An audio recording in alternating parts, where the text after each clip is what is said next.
नारायण ने 6 सूत्र बताए थे भगवान शंकर को प्राप्त करने से एक सूत्र भी, जितने लोग आस्था चैनल पर कथा सुन रहे हैं, फेसबुक यूट्यूब पर कथा सुन रहे हैं और जितने विदिशा की पवित्र भूमि पर कथा सुन रहे हैं, इनमें से एक अगर हम अपनी जिंदगी में उतार लें तो हमको देवादिदेव महादेव का साक्षीकरण जरूर होगा। 6 सूत्र देवऋषि नारद को बताया। सबसे पहला सूत्र जो देवऋषि नारद को भगवान नारायण ने बताया कि हे नारद, आप शिव को प्राप्त करने का एक तरीका पूछ रहे हो, भगवान शंकर को प्राप्त करने का कोई उपाय पूछ रहे हो, भगवान शिव को कैसे प्राप्त करा जाए वो तुम पूछ रहे हो, तो उसमें 6 सूत्र हैं। उस 6 सूत्र में सबसे पहला सूत्र है अपने मस्तक पर भस्म का तिलक, चंदन का तिलक, त्रिपुंड अपने मस्तक पर जो जीव लगा लेता है वो भगवान शंकर की शरणागति को प्राप्त कर ही लेगा।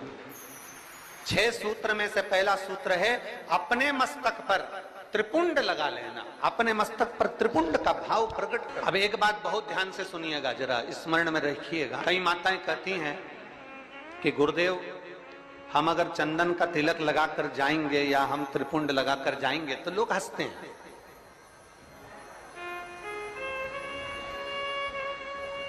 हम अगर चंदन का तिलक लगाकर जाएं, त्रिपुंड लगाकर जाएं तो दुनिया के लोग हंसते हैं।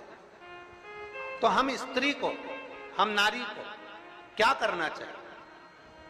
शिव महापुराण की कथा कहती है कि मात्र शिवलिंग का स्पर्श कर कर, मात्र अशोक सुंदरी वाली स्थान का स्पर्श कर कर, मात्र पीठिका का स्पर्श कर कर, मात्र नंदी का स्पर्श कर कर, मात्र शंकर भगवान के दरवाजे की चौखट का स्पर्श कर कर भी नारी 3 उंगली अपने मस्तक पर लगा लेती है तो वो त्रिपुंड का ही भाव प्रकट कर देती है। मात्र उतना भी कर लिया तो शिव तत्व की प्राप्ति। दूसरा सूत्र बताया है देवऋषि नारद को। दूसरा ये 24,000 श्लोक की 12 संहिताओं के अंतर्गत जो देवऋषि नारद को वर्णन किया जा रहा है, इसमें 6 सूत्र से वेत्रवती शिव महापुराण की कथा को प्रारंभ कर रहा है। 6 पहला सूत्र है शिव को प्राप्त करने के लिए मस्तक पर त्रिपुंड। दूसरा सूत्र है जब मौका मिल जाए तो देवादिदेव महादेव के मंदिर में 1 लोटा जल समर्पित कर।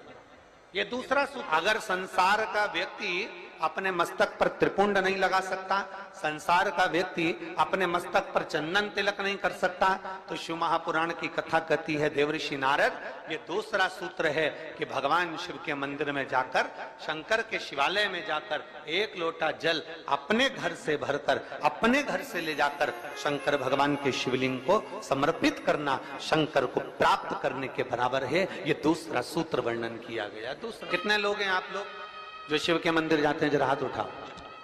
सभी जाते हो? धर लो धर लो। बोल बम का नारा है। आवाज नहीं आई। कल्याण तुम्हारा है। अच्छे से तो बोलो जम के। बोल बम का नारा है सारी समस्या का हल। कोई लेट बनता है, कोई जल्दी बनता है, शिव को जल चढ़ाने वाला एक दिन से जरूर बनता है। 1 लोटा जल अपने हृदय से, अपने भाव से, अपने मन से देवादिदेव महादेव के करीब में लेकर, शिव जी के पास में लेकर, ओगड़दान 1 लोटा जल भगवान शंकर के करीब में लेकर जाने का प्रयास। मंदिर का पानी लेते हो कि घर से लेकर जाते हो? अरे जम के तो बोलो जरा। घर से। देखो विदिशा हम एक बार पहले आए हुए हैं, लगभग 23 साल पहले इस विदिशा की पवित्र भूमि पर। काला पीपल की बेटी मन्नू जी यहाँ पर भी आई हुई हैं नंदवाना में, तो अग्रवाल परिवार में हम उनके यहाँ 23 वर्ष पहले आए थे। ये शिव तत्व।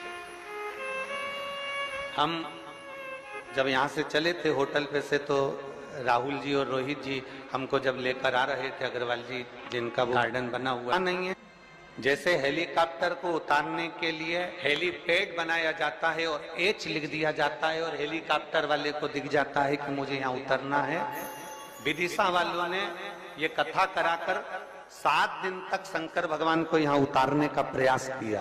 हेलीकॉप्टर का हेलीपैड केवल हेलीकॉप्टर को उतरने के लिए होता है और शिव महापुराण का ये पंडाल आपके भीतर की अविरल भक्ति, आपके पूर्वजों का पुण्य, जरा विचार करिएगा। हम वो रोहित जी राहुल जी से कह रहे थे कि आप लोगों के कहीं पूर्वजों का पुण्य होगा, जो ये सक्सेना परिवार है, शर्मा परिवार है, आदि आदि जितने भी लोग यहाँ लगे हुए हैं, शास्त्री जी लगे हुए हैं, राजपूत जी लगे हुए हैं, और भी विधायक महोदय और उनकी पूरी टीम लगी हुई है। तो कहीं ना कहीं किसी न किसी रूप में जो ये सारे सहयोगी जन लगे हुए हैं, तो इनका कोई पूर्व का पुण्य, इनके पितरों का प्रबल हुआ होगा, इनका आशीर्वाद मिला होगा, तब जाकर ये कथा का भाव यहाँ पर प्रकट। चाहे वो शर्मा जी हो, चाहे जायसवाल जी हो, चाहे आदि, और ये उसकी कृपा है, तो ये कथा कृपा नहीं होती, दया उसकी। और देखिए, सूखे में कथा करा लेना एक अलग बात हो जाती है, व्यवस्था तुरंत हो जाती है, सूखा समय रहता है, पानी वानी का टेंशन नहीं रहता। पर बारिश में व्यवस्था करना, जमीन तैयार करवाना, पंडाल लगाना, थोड़ी व्यवस्थाएं करना थोड़ा कठिन होता। अच्छा, तुम में से कितने लोग हैं जो अपने छोरा छोरी की शादी बारिश में करते हैं? जम के तो बोलो जरा, अपने छोरा छोरी की शादी करो बारिश में। कोई नहीं करे बारिश में।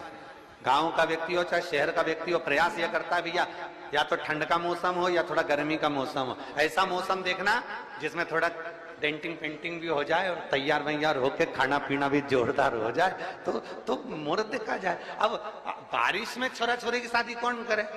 कौन करे? वहां वो तो कोई इमरजेंसी हो, बहुत जरूरी हो, छोरा छोरी माने ही नहीं, मैं तो हुई करूं, मैं तो अब भी करूं, नहीं तो मैं तो बेतरनी में मैं बेतरबती में जा रही हूं। अब वो तो कोई जिद पकड़ ले तो फिर बारिश में देखना पड़े, और फिर शादी की लगन नहीं निकले तो देखना पड़े। तो पर बारिश में कथा हो रही है, तैयारी करी गई है, और वो तो इंद्रदेव है, जलवृष्टि आदि आदि की सब, धूप गर्मी सब, हवा पानी सब चलता रहता है। पर निवेदन है आप सबसे, थोड़ा थोड़ा प्रयास आपको करना है, थोड़ा प्रयास समिति कर रही है, और ये सुंदर मां सरस्वती मानस मंडल कर रहा है, माननीय श्री आचार्य रवि कृष्ण शास्त्री जी महाराज। अपने घर से चलो तो 4 चीजें लेकर चलना है, याद है आप लोगों को? जम के बोलो जरा, पानी की, जम के बोलो जरा, पानी की 2 बाटल, एक किसके लिए? पड़ोसन के लिए, और एक अपने लिए। एक छाता, नीचे बिछाने की पन्नी, ओढ़ने का साधन, सब साथ में ले। और जहां जगह मिल जाए, जहां तुम्हें कथा की आवाज आ जाए, जहां तुम्हें जगह प्राप्त हो जाए, वहां बैठकर भगवान शंकर की अविरल भक्ति को प्राप्त हो। जहां जगह में लड़कर झगड़कर, ये नहीं कि मैं तो आगे ही बैठूंगा, मैं, तुम मुझे जानते नहीं हो, तुम मुझे पहचानते नहीं हो, तो कितना ही कहनी, आगे बैठे आगे बैठे। देखो, आगे टीवी में आ सकते हो, आगे फोटो में आ सकते हो, पर शिव महापुराण की कथा कहती है शंकर भगवान ये नहीं देखता कि आगे बैठे कि पीछे बैठे, शिव तो ये देखता है आपकी भक्ति कहां बैठकर कर रहे हैं, आप शिव भक्ति कैसे कर रहे हैं, आप अविरल भक्ति को कैसे धारण करें। और महाराज, शिव भक्ति को प्राप्त करना पहला सूत्र है त्रिपुंड धारण करना, दूसरा सूत्र है भगवान शंकर के शिवालय में, भगवान शंकर के शिवालय में पहुंचकर 1 लोटा जल समर्पित करना, तीसरा सूत्र है अपने गले में रुद्राक्ष को धारण करना, ये तीसरा सूत्र। मान, मस्तक पे से तिलक मिट गया, मान, मृत्यु का समय, प्राण छूटने का समय आया, घबराहट हुई तो सिर पे पसीना आया तो कोई रुमाल लाया और उसने मस्तक पे से त्रिपुंड को पोंछ दिया, तिलक को पोंछ दिया। ज्यादा स्वास्थ्य खराब था तो आप शंकर के मंदिर में पहुंचकर 1 लोटा जल भी नहीं समर्पित कर पाए। मान लो आप शिव के मंदिर नहीं पहुंचे, जल आपने समर्पित नहीं, मान लो आप शंकर पर चढ़ा हुआ जल भी नहीं। महापुराण की कथा कहती है, भगवान शंकर का संवाद कहता है, त्रिपुंड नहीं है, 1 लोटा जल समर्पित नहीं कर पाए, शंकर की चौखट तक नहीं पहुंच पाए, तो शिव महापुराण की कथा कहती है एक कार्य कर लो, अपने गले में एक रुद्राक्ष या तुलसी की माला, इन दोनों को धारण कर लो। क्यों? क्योंकि सिर का तिलक मिट जाएगा, मान लो तुम्हारे पास में कुछ होगा तो वो छूट जाएगा, पर ये गले में पड़ा हुआ रुद्राक्ष, गले में पड़ी हुई तुलसी की माला, अगर तुम्हारे प्राण भी छूट गए तो वो तुम्हें नरक नहीं भेज सकते, वो तुम्हें शिव धाम ही भेजे। भगवान शंकर के तो बहुत बहुत सुंदर भाव कहा है, ध्यान देना। कोई कहे कि गुरुजी हम नारायण को भजने वाले हैं, हम मरेंगे तो बैकुंठ जाएंगे। कोई कहे हम राम को भजने वाले हैं, हम मरेंगे तो बैकुंठ जाएंगे। कोई कहे हम कृष्ण को मानने वाले हैं, हम मरेंगे तो बैकुंठ जाएंगे। कोई कहे हम दत्त को मानने वाले हैं, हम मरेंगे तो हम बैकुंठ जाएंगे।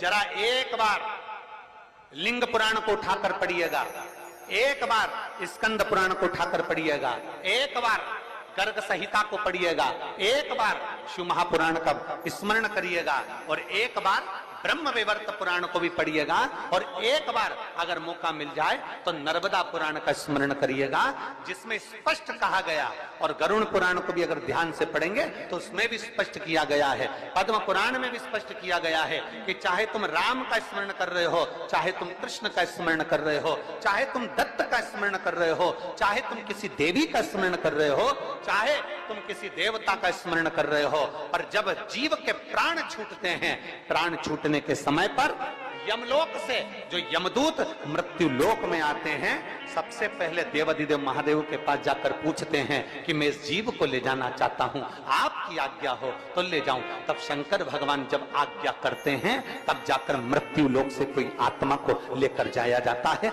कोई जीव को लेकर जाया। शिव आज्ञा नहीं करे तो कोई जीव को नहीं ले जा सकता। राम को भजोगे तो भी आज्ञा शंकर ही करेंगे, कृष्ण को भजोगे तो भी आज्ञा शिव ही करेंगे। तुम ये मत सोचना कि मैंने चतुर्थी का व्रत करा तो मेरे को माता जी वर दे देंगे, वर भी देना है। आप शनिवार का व्रत कर लीजिए, मंगलवार का व्रत कर लीजिए, सोमवार का व्रत कर लीजिए, आप सारे देवताओं का व्रत कर लो, किसी भी देवी का व्रत कर लो, किसी भी देवता का व्रत कर लो, गणेश जी का व्रत कर लो, चाहे ब्रह्मा जी का व्रत कर लो, चाहे किसी देवता का व्रत कर लो, उसका फल बिना शंकर के पूछे मिल नहीं सकता। शंकर जी जब आज्ञा करते हैं तब देवता पर फल प्रदान करते हैं। शिव आज्ञा करेंगे तो फल मिलेगा, शिव आज्ञा नहीं तो फल मिलेगा। इसलिए इस लाइन को फिर से गुनगुनाओ, तेरी कृपा, बोलो बोलो सब बोलो, तेरी कृपा बिना न हिले एक भी लेते हैं। बेतवा के तट के लोग, बेतरवती के तट के लोग इतना धीमा बोलते हैं। यहाँ तो एक कहावत चलती है और तुम लोग फिर हम बोलेंगे तो कहोगे कि। आइए भक्तों, आज सुनते हैं तुलसी माता की चालीसा। यह चालीसा सुनने से होती है हर रोगों से मुक्ति, मिलती है सुख समृद्धि का आशीर्वाद। तो एक बार बोलिए प्रेम से विष्णु भगवान की जय, तुलसी माता की जय, भगवती माता की जय। श्री तुलसी महारानी करो विनय सिरनाय, जो मम हो संकट विकट दीजे मात नसाय। नमो नमो तुलसी महारानी, महिमा अमित न जाए बखानी, दियो विष्णु तुमको सम्माना, जग में छायो सुयस महाना। विष्णु प्रिय जय जयंती भवानी, तिहु लोक की हो सुख खानी। भगवत पूजा करे जो कोई, बिना तुम्हारे सफल न हो। जिन घर तब नहीं होए निवासा, उस पर करे विष्णु नहीं वासा। करे सदा जो तब नित सुमरन, ते ही के काज होए सब पूरन। कार्तिक मास महात्म्य तुम्हारा, जाको जानत सब संसारा। तब पूजन जो करे कुमारी, पावे सुंदर वर सुकुमारी। करे जो पूजा नित प्रति नारी, सुख संपत्ति से होए सुखारी। वृद्धा नारी करे जो पूजन, मिले भक्ति होवे पुलकित मन। श्रद्धा से पूजे जो कोई, भव निधि से तर जावे सोई। कथा भागवत यज्ञ करावे, तुम बिन नहीं सफलता पावे। छायो तब प्रताप जग भारी, ध्यावत तुम्हि सकल चितधारी। तुम्हि मात यत्र तंत्र में, सकल काज सीधे होवे क्षण में। औषधि रूप आप हो माता, सब जग में तब यश विख्याता। देव ऋषि मुनि और तपधारी, करत सदा तब जय जयकारी। वेद पुराणन तब यश ज्ञाया, महिमा अगम पार नहीं पाया। नमो नमो जय सुख कारिणी, नमो नमो जय दुख निवारिणी, नमो नमो सुख संपत्ति देनी, नमो नमो अख काटन छेनी, नमो नमो भक्तन दुख हरनी, नमो नमो दुष्टन मद छेनी, नमो नमो भव पार उतारिणी, नमो नमो परलोक सुधारिणी, नमो नमो निज भक्तन उबारिणी, नमो नमो जन काज सवारिणी, नमो नमो जय कुमति नशावनी, नमो नमो सब सुख उपजावनी। जयति जयति जय तुलसी माई, ध्याऊ तुमको शीश नवाई, निर्जन जानी मोहि अपनाओ, बिगड़े काज आप बनाओ। करूं विनय मैं मात तुम्हारी, पूर्ण आशा करूं हमारी, शरण चरण कर जोड़ी मनाओ, निस दिन तेरे ही गुण गाऊं। करहु मात यश अब मोह पर दाया, निर्मल होए सकल मम काया। मांगू मात या वर दीजे, सकल मनोरथ पूर्ण कीजे। जानू नहीं कुछ नेम उचारा, क्षमहु मात अपराध हमारा। 12 मास करे जो पूजा, ताशम जग में और न दूजा। प्रथम ही गंगा जल मंगवावे, फिर सुंदर स्नान करावे। चंदन अक्षत पुष्प चढ़ावे, धूप दीप नैवेद्य लगावे। करे आचमन गंगा जल से, ध्यान करे हृदय निर्मल से। पाठ करे फिर 40 की, स्तुति करे मात तुलसी की। यह विधि पूजा करे हमेशा, ताके तन नहीं रहे कलेशा। करे मास कार्तिक का साधन, शोभे नित्य पवित्र सिद्ध होई जाई। है यह कथा महा सुखदाई, पढ़े सुने सो भव तर जाई। यह श्री तुलसी चालीसा, पाठ करे जो कोई। गोविंद सो फल पावही, जो मन इच्छा होई। तो एक बार बोलिए प्रेम श्री विष्णु भगवान की जय, तुलसी माता की जय, भगवती माता की जय, सर्व देवी देवताओं की जय।